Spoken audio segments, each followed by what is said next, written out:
Good morning or good whatever time it is for you. I'm starting a bit late today with the daily present, but that's mainly because there's some drilling going out in the street outside. Probably going to hear a bit of it whilst I'm recording, so I apologize in advance for any background noise today. I'm going to be talking today about 5 things that I absolutely effing hate about the personal development industry. And this is an article that I wrote a little while back, and I'm bringing it to you today to start the week with some stuff that is maybe a little bit serious, but also is kind of fun as well. So stay with me today for today's Daily Present. Find out the 5 things that I absolutely effing hate about the personal development industry. See you after the titles.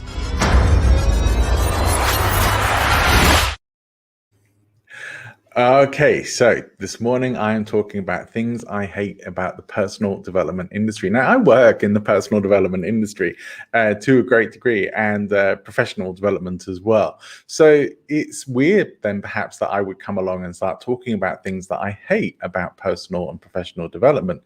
But like everything has good and bad to it, right?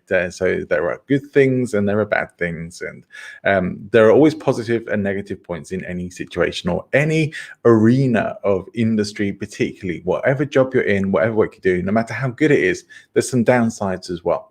Now, for me, the world of personal and professional development is one of the best and has many, many great things, but that's not what I'm here to talk about today. I'm going to share with you the things that I absolutely hate in the world of personal development.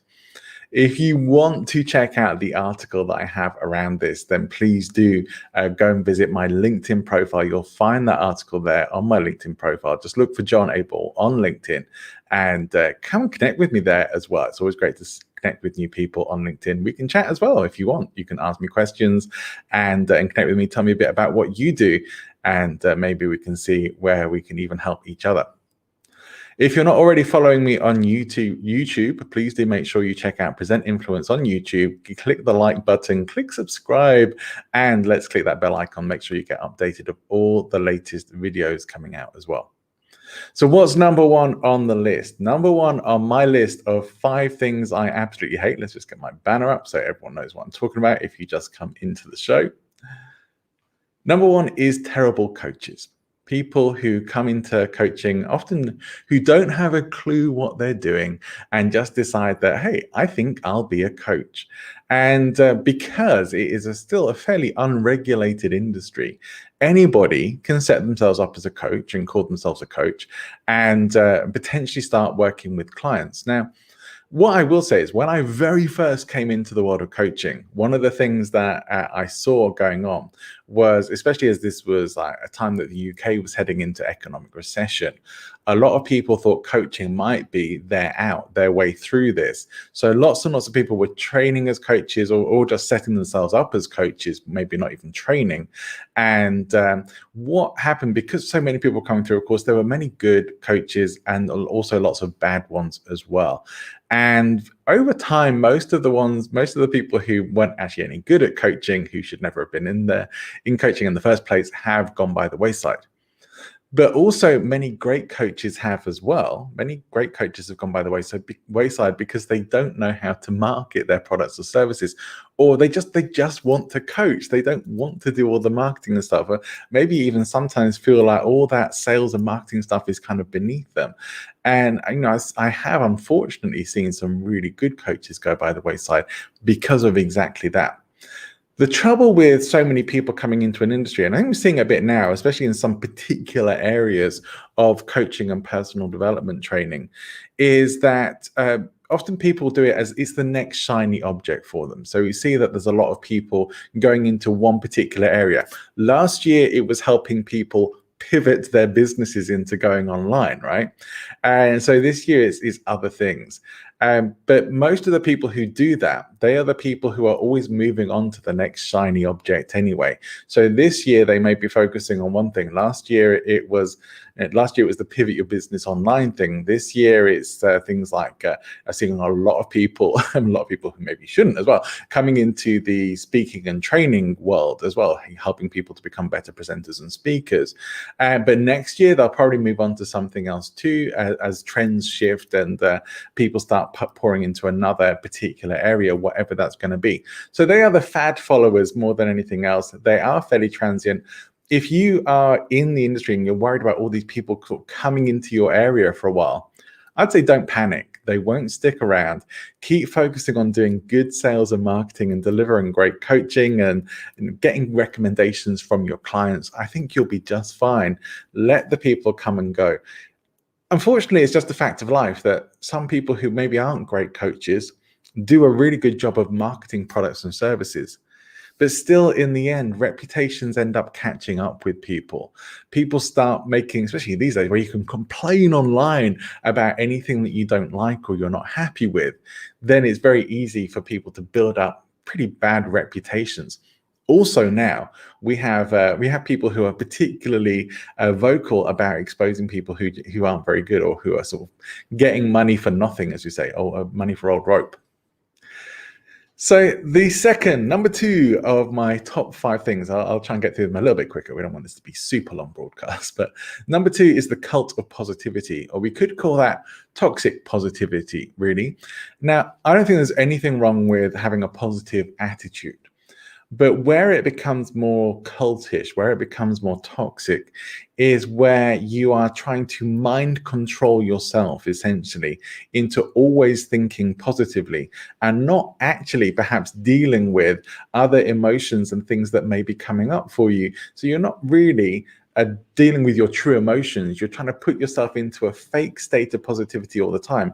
If you surround yourself with other people who are always trying to be positive all of the time, you will find you'll end up lying about how you really feel and suppressing who you really are in order to present this positivity to the world. So I'd say, whilst it's a good idea to aim on working on your state management and to work on always trying to be in as good a state as you can manage to be, when things aren't so good, if you can't be honest about that, or if you're in an environment or a situation where you can't be true to yourself or to other people about what's really going on for you inside, then you are not living authentically. That's not an authentic life. It's not an authentic experience.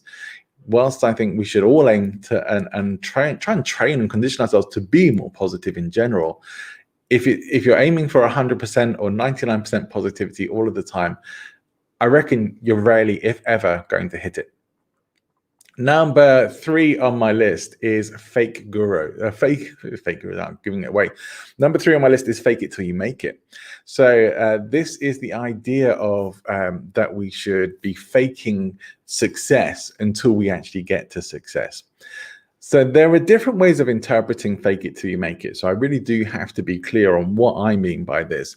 I'm not talking about imagining yourself to be more successful than you really are. I'm not even talking about like just wishing that you were more successful or visualizing a future where you have the level of business and income that you really want to have, or that you are getting booked all the time and you've written a book and it's selling lots of copies and you're making lots of money. That's not what I'm talking about. The fake it till you make it theory that I've come across and still see from time to time, and certainly still see people doing it, is where people who don't have the money are sort of leveraging themselves and getting the flashiest car to show up in, having the snazzy suits and clothes to show up in, and really living well beyond their means in order to project an image of being more successful than they really are. So that is really fake. And I say it's not even fake it till you make it. It's just outright lying. That is deception, trying to convince other people that you are successful when you're really not. Where I think fake it till you make it should be, if it's going to be beneficial to you or me or anybody, is more of a imagine it as if you already are that. So this is, to me, the positive side of this is about how to show up in the world as the person who you really want or need to be. And from that perspective, it's like, okay, well, who do I really want to be showing up as on a day-to-day basis? Who do I really need to become in order to achieve the things that I want to be, do, have, or create in my life? And then aim to show up the very best you can manage each day in order to be that. not trying to convince anybody that you've already made it, or even trying to convince yourself that you are already the most successful that you can be. This isn't about creating delusion. It's about stepping up and holding yourself to a higher standard and living as the person you need to live as in order to create the results that you want to see in life. So that's why I really hate it when people are absolutely faking it and trying to deceive other people. I had an experience once where I was at an event and I was doing sales for something that was called a billionaire boot camp. So I'm there in my smart suit and shirt and tie, looking as smart as I could manage to look, projecting the image of at least being comfortable.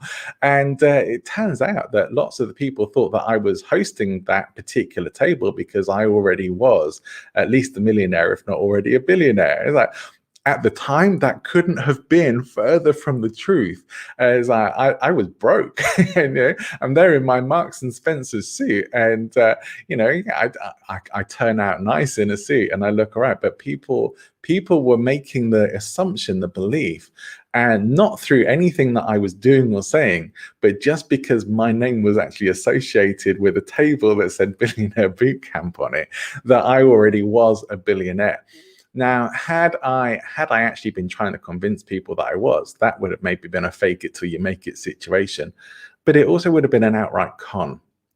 Which does bring me to the next one, which I've already given away. Number four is fake gurus.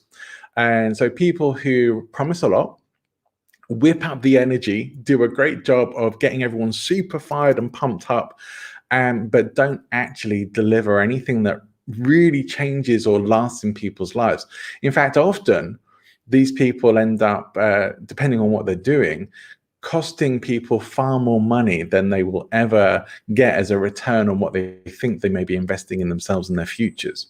This has been particularly common in things like world of trading and online trading, and also in property development as well, but also is just as common in the world of personal professional development events as well.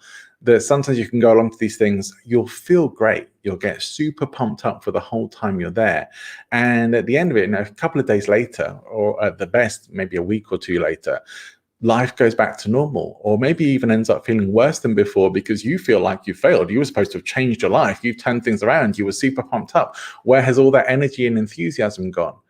And the reality is you haven't, you've gone and had a nice rah-rah. You've had a great time. You've had a great experience. And it's really, filled your body with all the happiness chemicals and hormones that make us feel good and make us feel fired up. That as your life returns to normal, as your environment returns to normal, nothing's really changed yet. Reality sinks back in, and that starts to upset us more, because it's like when we, it's like going to, it is like, I saw this online this morning, but like going to the gym and after your first or second session, expecting to see muscle development or fat loss, or like the first day of your diet, expecting the scales to be tipping very much in the right direction, where you may have minimal, if any, fat loss at first. It's those sorts of things, like we expect everything to happen too quick. We want the results and we don't want to do the work for it.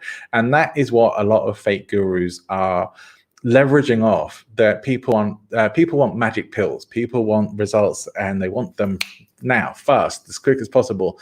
And the world just doesn't work that way. Nobody wants to hear that it takes hard work and persistence and commitment to get to the things that you really want, that are actually worth having. No one wants to hear that success is actually difficult and takes a lot of work and commitment. Nobody wants to hear that. Why not? Because that's not a message that says, oh, hey, I can have this and I can have it now, and they can feel instantly good about, because that is that's the start of a mission. That's the start of a journey into having to become somebody more than you already are, not just somebody who goes and gets pumped up for an hour or a weekend at some personal development event. So that's one of the reasons why I hate fake gurus. So we come to probably the top of my list of things that I hate. And I think these are all pretty genuine things to hate, pretty reasonable things to hate in the world of personal and professional development. Number 5 at the top of the list for me is pseudoscience and woo-woo stuff. And so let me explain what I think that is. The stuff that pretends to be scientific, that pretends to this is something that like it pretends it's been researched. And most people don't really understand what actually goes into scientific research, and most people probably don't really fully understand scientific methodology, or have the interest or care enough about science and scientific method to be able to have that kind of sense of how it really works. So you can get people who come along and talk all sorts of drivel and make science sound very scientific and technical and researched, but can't actually back it up with any real evidence, and evidence that isn't just what we would make, isn't just apocryphal, isn't just like experience, but is actual scientific, well-researched, well-documented, peer-reviewed, replicable results.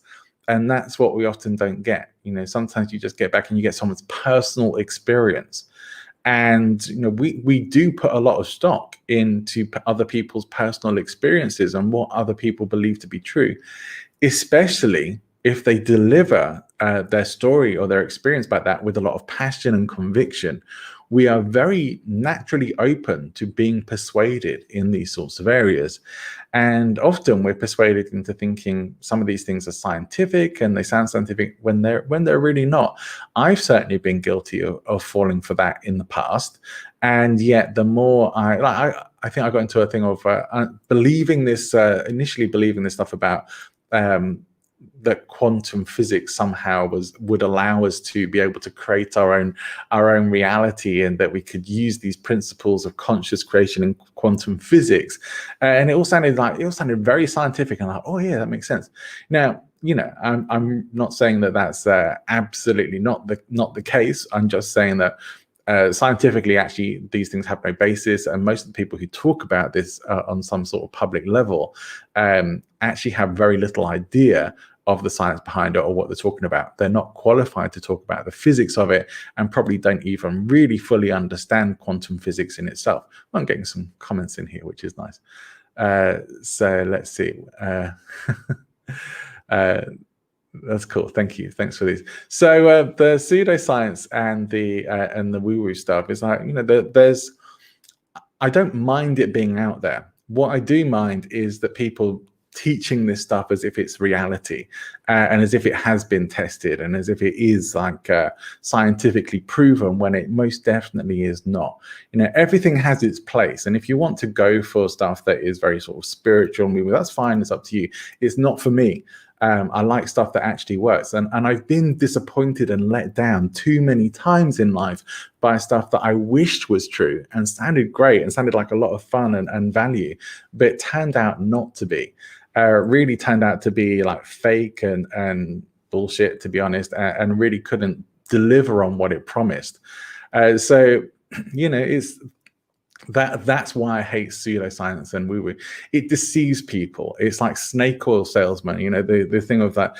These I can't remember how long ago it was, but probably several hundred years ago.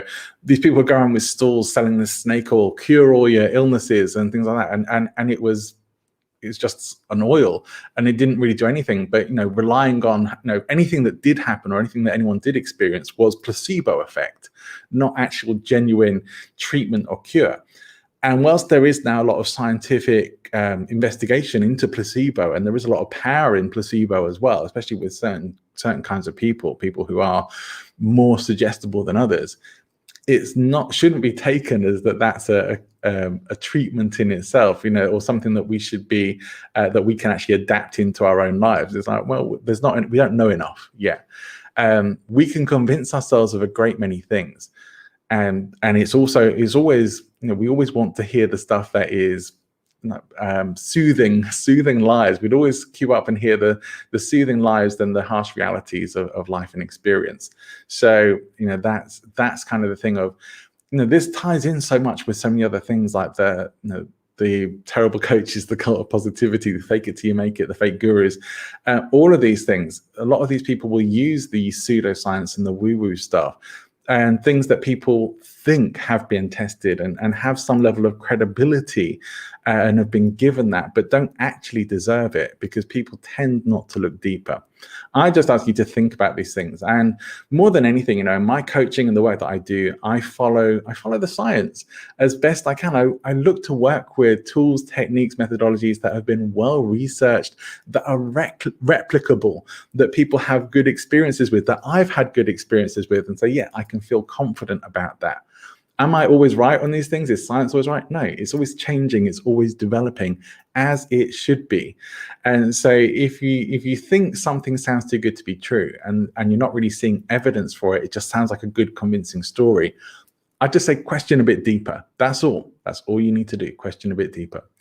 If you want to get my full scope on all these 5 things that I hate about the personal development world, please visit my LinkedIn profile. It's also LinkedIn, John Abort LinkedIn, and you'll find that full article there. You can see all the things I hate, why I hate them in full detail, and with some entertaining pictures as well. Thanks for the questions and comments that have come out today. Sorry, I didn't see them in time to put them all on the screen. So the questions, well, Dominic said, do you think the real good coaches are also great at marketing? No, but I wish they were.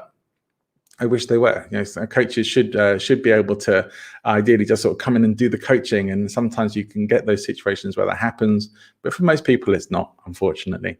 And so, it's the same as person wearing a white coat in the vets. There must be a vet. Yeah, that's what we're talking about. The fake it till you make it, right? Yeah. So don't pretend to be something you're not. Authenticity is such a really cool thing, and we should always aim to be true to ourselves. Don't put yourself down, accentuate the positives for sure, but don't lie to people. Don't outright pretend to be something that you're not. Be genuine and be clear in your intention. Time and experience and hard work and commitment, all these things that probably don't like because they take time, are all the things that will actually get you the results and get you there in the end. And that's it for today's Daily Present. Join me again tomorrow. I'll be having a bit less of a rant and talking about one specific element of one of the things I talked about today. So join me there. Join me later today live if you can. I've somehow managed to double book myself. Well, I'd say double, but head-to-head book myself with 2 guests on my new show, Points of Change. So at 3 o'clock Central European Time, I'm speaking to Eric Twiggs, an author and coach about procrastination and ending procrastination. 3 o'clock Central European Time, 2 o'clock UK time. And at 4 o'clock, this is where I've double booked myself, I'm going to be having another chat on the show, and that's going to be about getting yourself unstuck. That is with Anthony Santolinas, getting yourself unstuck when you feel stuck, always knowing what your next step is going to be. Let's see if my voice holds out for all of that today. Let's hope so. And thanks for joining me, for those of you who did, and I'll see you again later today or tomorrow for another Daily Present.